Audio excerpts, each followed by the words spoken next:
Hey, everybody. Grant Hubbard here with another fabulous episode, the Gutter Growth Podcast for you. I am off the charts honored to have Brandon Vaughn here with me today. And today's guest is the definition of built, not bald. He absolutely did this on his own, right? Took a modest window cleaning business and scaled it into a powerhouse. You also helped found Conquer, right? Or you were the founder of Conquer. And he did that to help others do the same. And I find that so intriguing because I love helping people, and you are helping a lot of people right now. And now you're the CEO of HireBus. I believe you started that in 2021. And we'll focus on that a little bit today because a lot of people are having trouble hiring employees, finding employees. And you guys have found a way to really support that. And that's the most fundamental part of running a business, is obviously having some support there.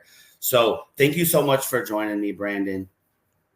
Thank you, Grant. I appreciate you having me here, man. I'm looking forward to rocking and rolling. And I was so cool to get a chance to, hear a little bit about what you guys got going on with your coaching program. It sounds absolutely incredible. So I love to be with like-minded people, love to serve. So you're the definition, man. Happy to be here. I appreciate that. Being a leader is often very difficult, even if it comes natural. And it's because of people like you that I'm doing what I'm doing. Oftentimes when, we're talking in our level 10 leadership meetings about the way we want to do things, your name comes up, right? Because you've already set a precedence for how to help and support others grow. And I know you're a busybody. You have to be doing something. Through some of my research into some things. So I tried to pick some people's brains to get some goods on you so I could bring up. And I have to mention it because I was talking with Michael yesterday, your guy from HireBus. And I was like, I need something good. Like, does he love cats? Does he have like 70 cats in his house? I wanted to bring that up. But the things I heard and the things I've seen is you like staying busy. And one thing I want to start right off with is you're an airplane pilot. Is that true? Yeah, I got my pilot's license a few years ago. It was kind of a lifelong dream. And honestly, it was one of the hardest things I've done because it took me 2 years to do it. It was very, very difficult with the scheduling of the renting the plane, the instructor, my time, the weather. That's like a big variable in it. Yeah. So I almost quit. I almost gave up on it, but yeah, I got my private pilot's license. So fly recreationally, still a blue sky pilot, just to be clear. I fly the small planes, but it's very rewarding. I want to ask you about that. As someone who has, per se won in business, you've started several businesses that we'll talk about today. Where's the correlation with flying? It's almost like you could sit back and go, okay, very successful in a bunch of different avenues. But like I said at the beginning, definitely built, not bought. Where does plane flying come into that? Or is that just what it is? Be successful. When you talk about freedom, look at where you're able to be now in the sky, right? In control. Is that the ultimate freedom? I love that you're mentioning any correlations because there's actually a lot of metaphors that I've drawn from learning to fly a plane. First of all, I've said a lot that being an entrepreneur is like jumping off a cliff and flying a plane or building a plane on the way down. And actually, I heard that from my friend Josh Latimer. He talked about it one time, and it resounded so well with me. It's that feeling of just taking that ultimate risk and jumping. And when you hear about cash runway now in a startup business, that's one where it's like, oh great, where's the plane going to hit the runway? Where are we going to run out of runway?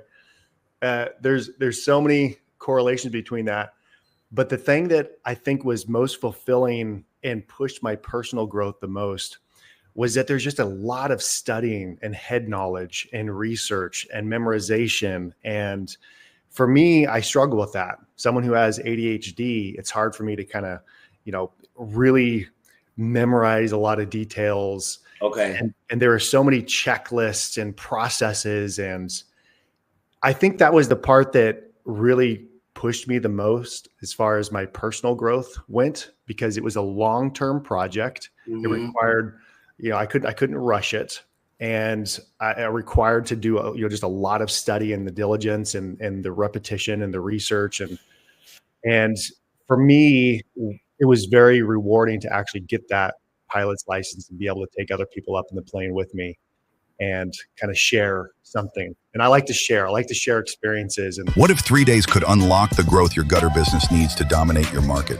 Gutter Summit 2025 is not another conference. It's your shortcut to the exact strategies and tactics real contractors use to scale aggressively. Get inside the minds of industry titans, hands-on breakout sessions, and high-impact networking designed to fast-track your growth. Not only will you get an exclusive behind-the-scenes tour of Spectra and hands-on product training, VIP ticket holders gain access to private bourbon tastings, premium cigars, and next-level networking conversations that turn into six-figure deals. We're limiting this summit to just 260 hungry contractors. Once we're sold out, we'll unfortunately have to stop all sales and start a wait list for the following year, so time is of the essence. And the longer you wait, the more you'll pay. Ticket prices will rise each month leading up to the event.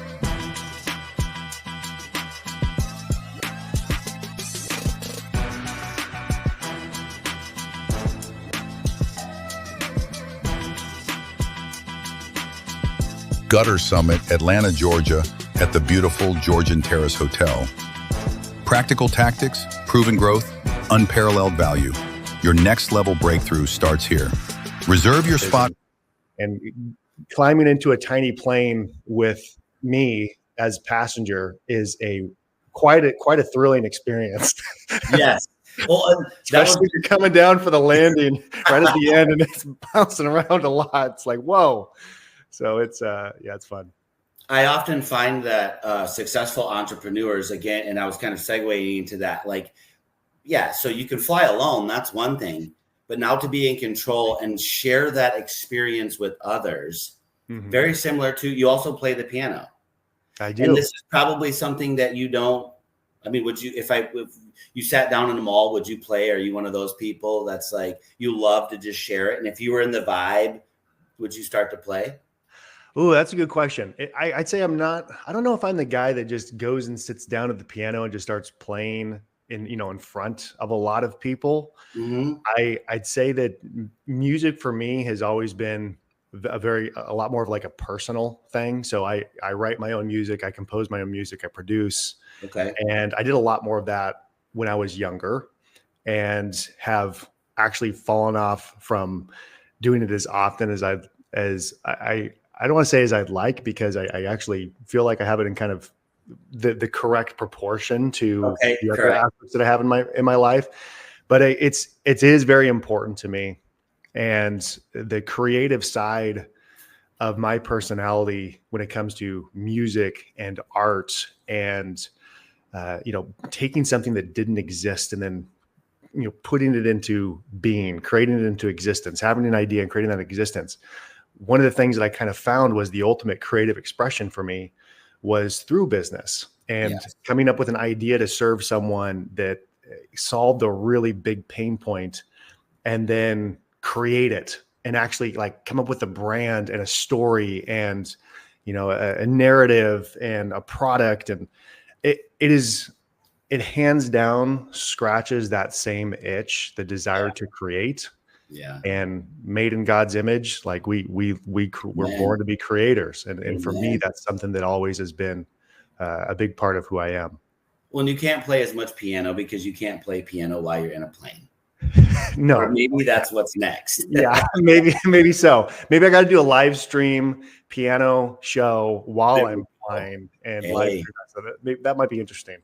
So most people inherit stress in family business. You inherited an opportunity and then built an empire from it. What I'm intrigued by, though, speaking about you played a lot more when you were young, you were also homeschooled. And I'm curious to understand if you could share, because I'm sure you do understand, how integral that is in your life, because I know how it affected my life and in a good way. Yeah, I'd say that it wasn't just homeschooling alone that was really an integral part of my upbringing. It was working alongside my dad full time in his business while I homeschooled through high school. So from age 13, I started working 40 hours a week and helped my dad in his window cleaning business. I homeschooled through high school. And to be honest, I always struggled with school. I've been to summer school, distracts others in class, like the classic ADD kid that could not, it was like kind of the class clown. That was me. So when I homeschooled, I kind of mailed it in, so to speak. I would like take all the pre-check, self-check tests, and then I'd go through those and look at all the answers. And then I'd take the final, test, and then I like pass. And I wouldn't say I had like a good education through that. But the one thing that I would say I've always been very passionate about is learning. And I've learned how to learn and how to research and how to figure things out. And I've become very obsessive over that research component of me to wanting to like solve and figure something out on my own, and not having a teacher really provided me the infrastructure to be able to just get in and figure things out. And that's how I've always kind of been wired.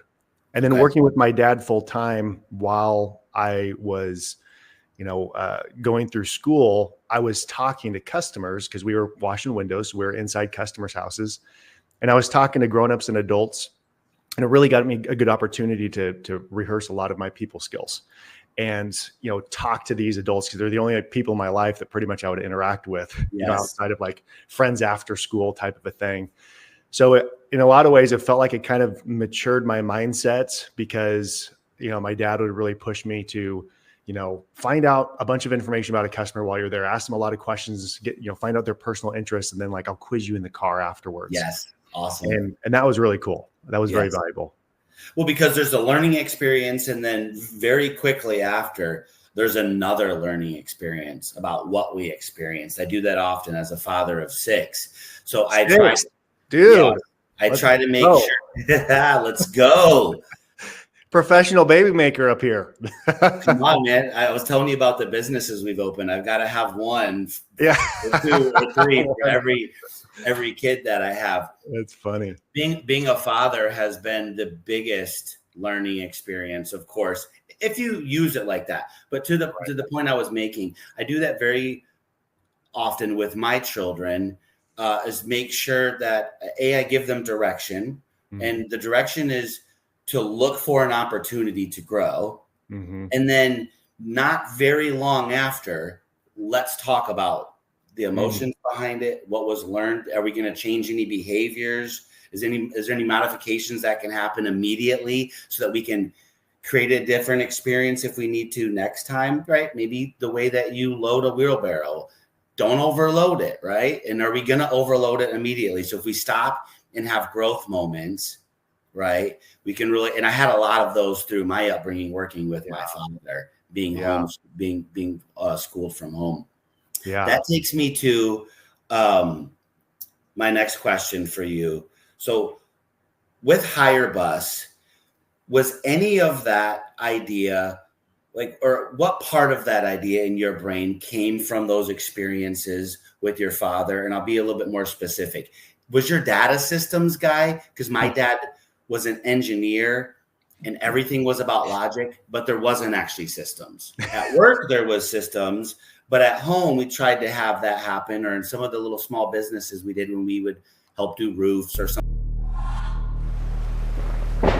Basement flooding, roof leaks, mold. No. Have to clean the gutters. Go back to sleep, honey. We installed one gutter guard. Prevent unexpected and costly damage from clogged gutters. Protect your home with one gutter guard, the trusted solution for gutter protection. Call us today to schedule your free gutter inspection and estimate. Roofs or something like that. It was very unorganized, and that's why I've become so organized. Tell me about your experience with that. Yeah, it's such a great question, man. I'd say that my dad, he's A-type. He has a very A-type personality, very organized, very systemized at home. You go into his shed and every single jar with the screw lid screwed into the top, and you could, all the screws that were available, and he would have like the outline of what tool goes where on the walls. You go into the back of the van, our work van, very, very organized, a spot for absolutely everything. My dad, I wouldn't say he had like advanced systems, and he didn't have systems on how to have an employee do something without him. They were all systems to just make himself more organized and more efficient with his personal labor that he did. So, he had a black book of all of his customers, and it was literally written out, contact information. He had a paper calendar where he would make, 5 columns Monday through Friday. And then he would like draw in, and he'd put whiteout tape and stuff over the top if the customer like canceled and rescheduled, So it's just like, he didn't lean into a lot of the newer technology as far as systems goes. He never really had checklists for other people, So when I came in and bought the business from him, he got diagnosed with heart disease, 2012. Had no retirement, had no savings. I basically told him $3,000 a month for life. The business was doing $8,000 a month at the time. And so that enabled him to start taking Social Security, and him and my mom, fully retired. That $3K was enough to supplement their income. And, I've continued that on ever since. But the part that was very difficult is I had to extract all that knowledge out of his brain. And that really kind of helped me learn about systems and how, instead of pricing a job like, okay, yeah, this is going to be about like, $755, that's like how I'm like, wait, how? He's like, well, because it's going to take 7 hours, like, obviously. And I'm like, well, how do you even know that? And reverse engineering and figuring out like price per pane of glass and linear foot of gutters, for like all this stuff that we had to kind of switch and learn and unpack and convert that. Man, it was so helpful. It was so helpful for me. And I didn't realize it at the time, but I was learning how to create systems for other people and get an owner out of the day-to-day, because that's what I had to do with my dad. I had to get him as an owner out. So it firsthand taught me a lot about like how can an owner get out of the day-to-day operations, and then how can I keep that going to where I'm not going to be that bottleneck down the road, and set my employees up for success through checklists and systems so simple that like an 11-year-old can do it. So that was a big part of the genesis of kind of my systems journey. And then, doing Conquer and, my continued kind of journey after that, realizing that the number one biggest problem that people had was finding good people. Like, okay, let's solve this with systems. And then, oh, hey, there's this cool thing called AI and agentic AI. And let's like build AI agents to go out and find people and screen them and interview them. And that's what kind of led to, creating HireBus for others. Okay, fabulous. Yeah. You put those systems in place so you can scale without losing yourself, right? When you're building this company, it's very easy to lose your personal life. Yeah, there's a score that I like business owners to think about, and that's your bus score. And the way that you calculate it is how many people in my company would need to get hit by a bus before my business ceased to exist. And for a lot of people, like for my dad, that number was 1. If something happened to him, it was game over. Business would no longer be, because so much was just dependent upon him. And you want that number to be as high as possible. Everyone should be redundant. Everyone should be replaceable, including the owner. And in order to do that, you have to have those really clear onboarding, training, written roles and responsibilities. And what are they doing day one at 9:00 a.m. when they first show up? And what's that first day look like? Second day look like? What's their perfect first week? What's the benchmark where they are now can run a crew on their own? What's the test? What's the training videos? Right. It's critical. People often like these older school. I'll use my father for example, but it's like, oh man, that would be micromanaging. And I'm like, no, it's called systematizing. It's called preparation. And when preparation meets opportunity to close lead, that's what success is. And like said, and here's a silly question for you that I'm sure has never, ever happened to you. You ever lost like half of your employees all at once? Yeah, I have. I said something really stupid at a team meeting once. And within the first couple weeks after that, over half of my team actually quit on us while we were booked out for 2 months solid in the middle of our busy season. So that's when I had my first real legitimate panic attack. I remember very clearly, like it was yesterday, like laying on the couch, not being able to breathe, looking at my wife, like panicked, like I can't do this. Like employees suck. This is it. I quit. Like I'm done. And I was, and I remember going into the laundry room, just sitting on the floor and just sobbing, like just absolutely losing it. My wife coming in and sitting on the floor with me, and and just thinking like my dad was right. It is more employees, more problems. And, it's so much easier when it's just one person. You only have to worry about just yourself. And I did that classic E-Myth reversion where you go all the way back to the technician. And it was a really big turning point and breaking point for me to really take a step back in those next couple of days and examine, oh, I'm the problem. What happened? It's actually all me. It's not them. It's what I'm doing to set them up for success, and how I'm setting clear boundaries, and how I'm communicating, and all the people skills and all the HR stuff that most business owners never even give too much attention or thought to. So it's definitely those moments when they're really, really hard and it's horrible, but they're catalyzing events if you use them for learning and kind of propelling yourself forward. It's amazing that sometimes in, those lowest moments where we think it's all over, it's actually just beginning. Yeah. It really is. Yeah. You have to be, when you take a block of clay and you want to make a beautiful vase, a potter has to first throw that frickin' block of clay and pound it against the surface of the table over and over and over and over and over again to get it soft, to get it malleable, to get it workable, to get it to its final form. And we got to do that to ourselves. We got to, you have to make decisions. You have to fail. And all that fear, all that discomfort, it's literally part of the growth curve. Like you can't have one without the other. Mm-hmm. If you want to build muscles, you go into the gym and you literally tear them. You get to a point where it's almost excruciating with how much they burn and they sear, but they break down and now new muscle tissue forms. And that's how you get stronger. Everything is on the other side of its most worst form. And I have to kind of constantly remind myself that, because on a weekly basis, I feel freaked out. Like, oh my God, what am I doing? Because I'm constantly doing things that I've never done before. To get somewhere you've never been means doing stuff you've never done. Absolutely. And I think as long as you just kind of stay locked into that zone, it's almost inevitable that you end up growing. Very true. So I was telling you off camera prior that wasn't going to directly ask you your origin story. So I hope I did good for our viewers. You guys now know just a little bit about Brandon. Let's jump into some HireBus here. So I got to sit down with Michael the other day and really start to figure out some of the ins and outs, and what you guys have built is amazing. What does it really mean to have hire power here? So let's break this down a little bit.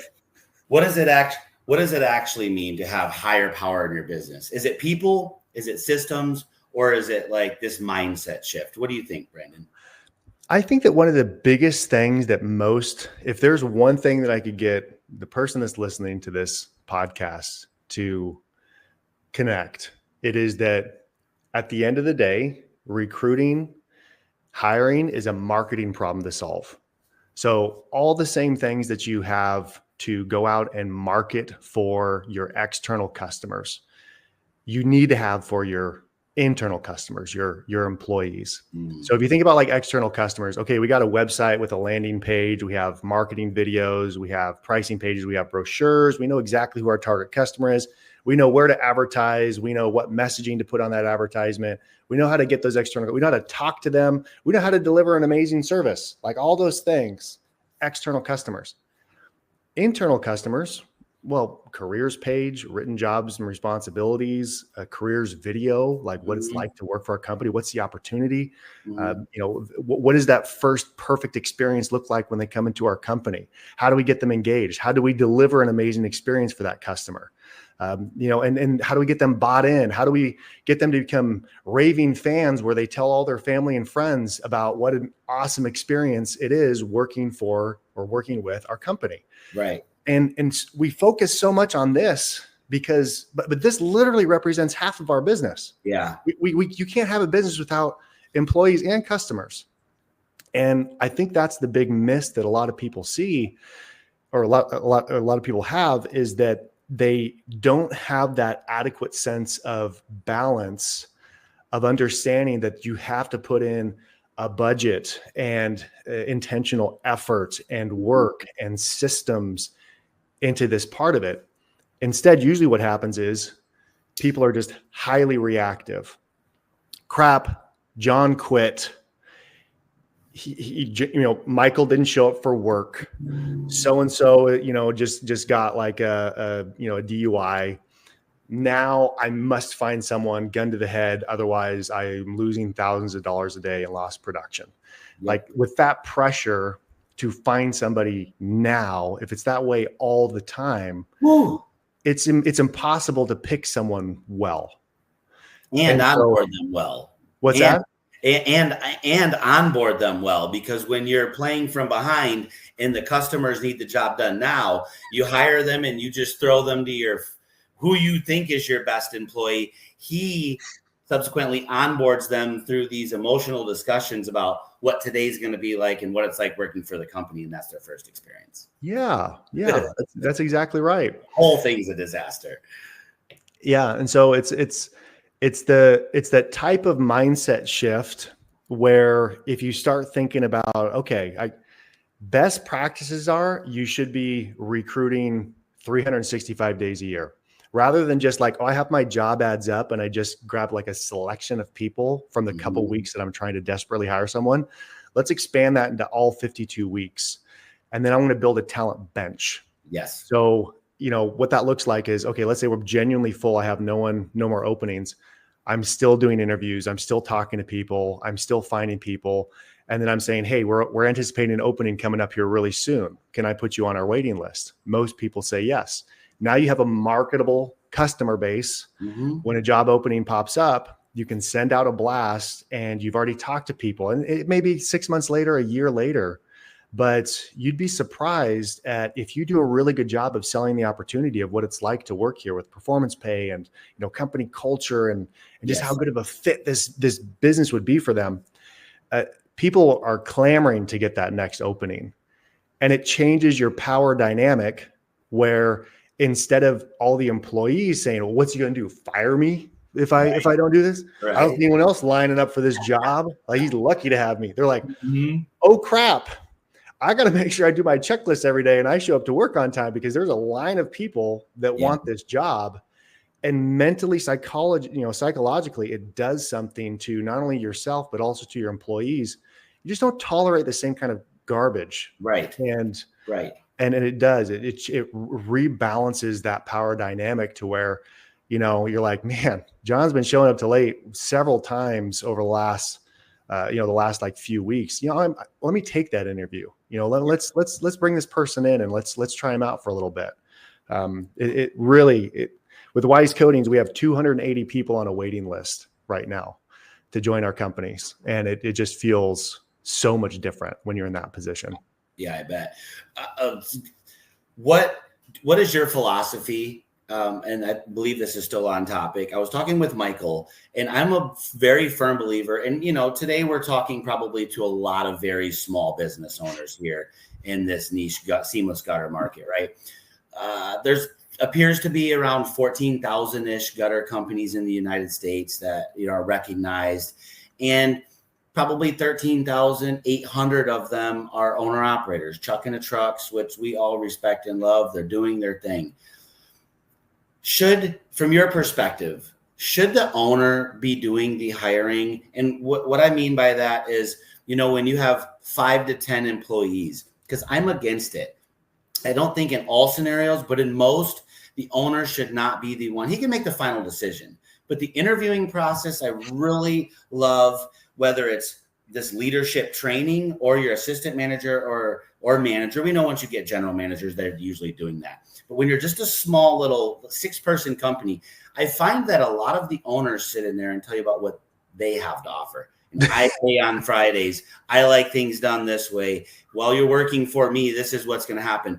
Versus, I wrote this document called Right Foot Forward. We use the Hermosi School for our coaching program, and I have a vault there full of information. So this Right Foot Forward program is teaching all about how to get your employees involved in the hiring process. As the founder of HireBus, without going too in depth, do you like that philosophy? I love it. Not at all.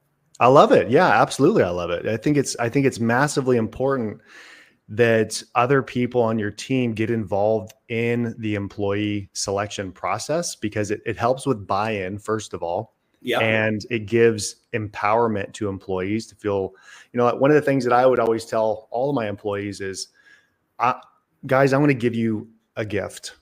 And this is one of the greatest gifts that I get to have as being an entrepreneur and a business owner. And that gift is I get to pick my own coworkers. How cool is that? Every single one of you, like, I handpicked, and I get to pick every single one of my coworkers. I want to give you that gift as well.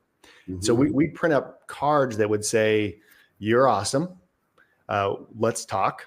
And then on the back of it, it would have little bullet points on, what makes us different: competitive pay that recognizes talent, health, dental, vision, 401k, killer company culture. And we'd have referred by, and our employees would write their name on there, and we'd have them give them out to everybody. And then we would pay them a headhunter bonus or, recruiting bonus for bringing people in. So the more that you get your employees bought in on, hey, let's pick the best championship team, and I respect you, I admire you, I want you to be involved in this process. Mm-hmm. When you tee them up for success and you give them kind of a list of questions and you get them to think about things, and they show up, there's just a different look in their eyes when they're involved in that part of the process.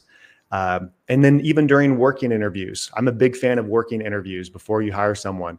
Have them go out and job shadow with one of your crews and give your crew lead a checklist, to say okay, was he on his phone all day long? Was he constantly taking smoke breaks? Is he, what's rate his hustle when you tell him to go get something out of the car? Is he jogging or is he slowly walking and getting his phone out while he's going? Got a great time for a Snapchat check-in. Yeah, right? Exactly.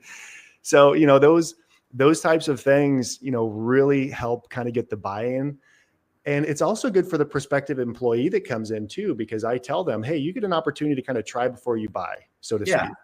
I want you to we'll pay you for the day, just as a 1099 subcontractor. We're not going to be throwing you up on ladders and doing all kinds of dangerous, sketchy stuff, but we're going to you're just going to come out and you're going to just, see if you've got some fundamentals, right? Yeah, exactly. And that's always been very, very successful for me. So the more that you get your rest of your team involved, rather than here's the new person that now you're working with 40 hours a week and, until forever, this is the person, meet so-and-so. And they're like, oh my gosh, hope this person's not an idiot.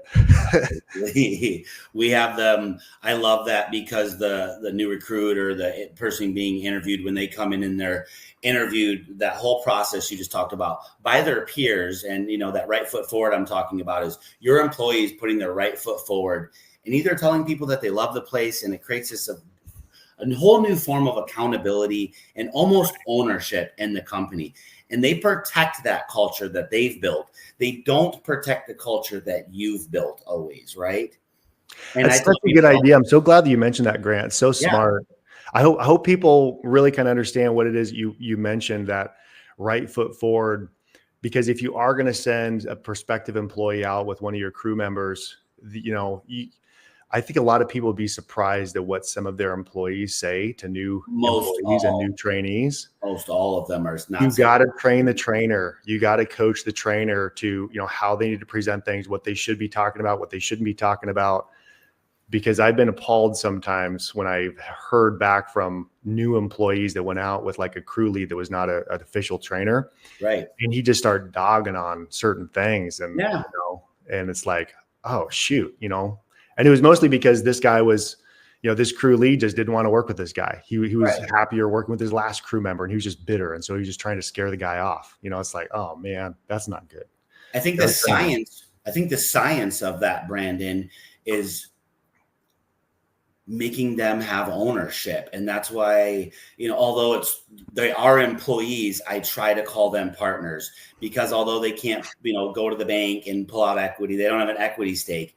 They kind of do. I tell them, you guys on these ladders, you're risking your lives, and us owners are risking our financials, right? We're both taking a risk here. You're putting in the work, we're putting in the money. You are a partner in this. And when you hit the nail on the head, so many people would be mind blown, because I travel a lot and I sit with these people and I go, well, what do you think about Brandon? And they won't hesitate and be like, I mean, this company really isn't that great. I know he's like a big guy online and all this and that, but we're not making that much here. And there's all this drama. But anyway, I guess we're going to get to work. And that's most people's first impression of the company. Right. Because people aren't hiring properly. And then, like we said, it's just kind of downhill from there. So when you can get people to feel like they have some type of stake in the company, they will protect it, right? And they will absolutely protect it. Agreed. With that being said, I talk all the time when I'm hiring people too about this not being a job. When Brandon comes in and he's got a pregnant girlfriend and he gets the job, I want him to walk out the building and call his mom, his grandma, his girlfriend, and go, man, I just started a new career. Mm-hmm. Paid training systems. I know how I'm going to get my raises. The benefits might not necessarily be so great, but I can see myself doing this forever. Versus, I got the job. They quit the jobs. And the difference between a job and an empire, to your point, is who you hire and how you lead them. And that's making sure the leaders are, if you're calling them a leader and you're putting a new prospect with them, that they're doing and saying the right things from the heart. Man, we're going to have a whole nother podcast at some point, Grant, just about performance pay and getting people to, figure out ways to be able to make just an unbelievable amount of money. Because we have some techs on our team, that can make 70, 80, 90K a year just through a lot of different additional plus ones, and whether that's sales or estimating or prospecting. There's a lot of cool things you could do. And it sounds like you and I are very aligned in our philosophies and how we like to run our companies. I got a couple little last things for you here, and I'll let you go. This is the higher level thought process for our listeners, our peers, more so on the listening, the coaches and things like that. What was this HireBus thing? How did you go from Conquer to okay, let's just do HireBus? What was that high level moment that you had to make that happen?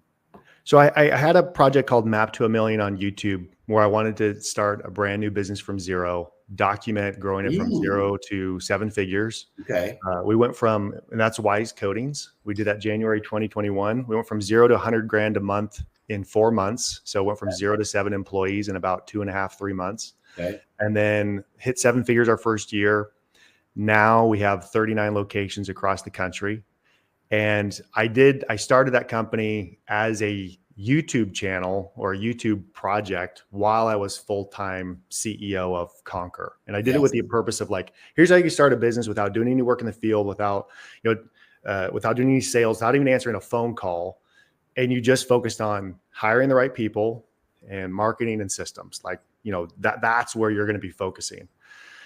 And as the company really started kind of growing and I decided to sell Conquer and exit that, I basically found myself in a place where I'm like, okay, let's really get Wise Coatings dialed in. And recruiting was the number one biggest problem that all of our new locations had to kind of solve. Salespeople, technicians, office manager, production managers. And so that's what kind of led me to create this relationship with this gentleman where we basically came up with what we call the right seat score. And this is, okay, you get them on the bus, you get them in the get the right people, first of all, and then you get them in the right seat. And we actually have a benchmark that scores on a scale of 1 to 10, how well someone will fit behaviorally for a position before you even interview them. So I know how good someone is going to fit for an outside sales role before I interview them. That prioritizes who I should talk to. And we built this primarily first and foremost for Weiss Coatings. Okay. And then once we really kind of nailed that, we started rolling that out through Conquer, and then we started rolling it out, and we, basically launched a brand new software platform that's kind of, one of a kind as far as what it does. So it was really kind of solve our own pain points of all the people that we saw in home services as well, and then scaled it up from there. Your right seat assessment isn't fluff, it's science. How does it actually work? Why don't you leave us with that? It's a single question assessment where people pick an adjectives checklist. It's a valid assessment that's been in practice for 30, 40 years. There's millions of data points on it. And on the back end, you get 21 different behavioral profile scales. So what's their proactivity, dominance, endurance, order, criticality, all these different behaviors. And there's a key benchmark that takes a few of those ones that the data has proven are the most important for success in those specific roles. And this is based, again, off of millions of assessments in people in those successful roles. And so whatever their behavioral profile is mapped specifically. So kind of think of it like DISC on steroids with way more details, way more granular side of things. And that's how it actually, is displayed and shown in the back end of the platform. Brandon, man, I really appreciate your time today. I think we could do a bunch of these. We're very like-minded. You guys remember, hiring is hard. HireBus makes it easier. Can I give your listeners a gift? Absolutely. What do you got? So one of the things that we have for the gutter industry specifically is, written job descriptions for every single position inside of a $20 million gutter company. Okay. And it's clear roles and responsibilities of exactly what those look like, whether it's technicians, sales, installers, production managers, et cetera. And we like to give these out for free because a lot of people don't have them. And when you go online, there's not a lot of really great resources. Yeah. So if you just email me hello@hirebus.com and then just put in the subject line, gutter growth podcast, job descriptions, my team will just send you a Google Drive folder. There's no strings attached. That's it. We'll send you a Google Drive link. There's about 25 documents in there. They're all editable, so you can download them. You can delete our header off of them. You can make them your own, and they're just kind of like a free gift to give people as just kind of a resource. And then if you're interested in reaching out to us to try to find and recruit and hire some of these individuals, give us a shout. You go to hirebus.com/guttergrowth, and we can set up a free good fit call with you and see if we're a fit. Might be the job descriptions alone will help you be able to do some awesome things. Yes. But if at some point you want us to help you find some rock stars, let us know. Hey guys, take advantage of this. And you're right now probably hearing that. That's awesome. That's really what I needed. And the next step is you're going to forget about it. So don't do that. To let today be the difference in your life, you start doing something different. Because if what you've been doing isn't working, Brandon just gave you a really nice gift. Now you're going to have to put some work in. You're going to have to email him. You're going to have to receive them. And you're going to have to do something with them. So do something with yourself. Do something with the documents. Brandon, I hope you have a fabulous rest of your day. We'll talk soon, brother. Thank you, Grant. Had an awesome time, man. See you guys. Absolutely.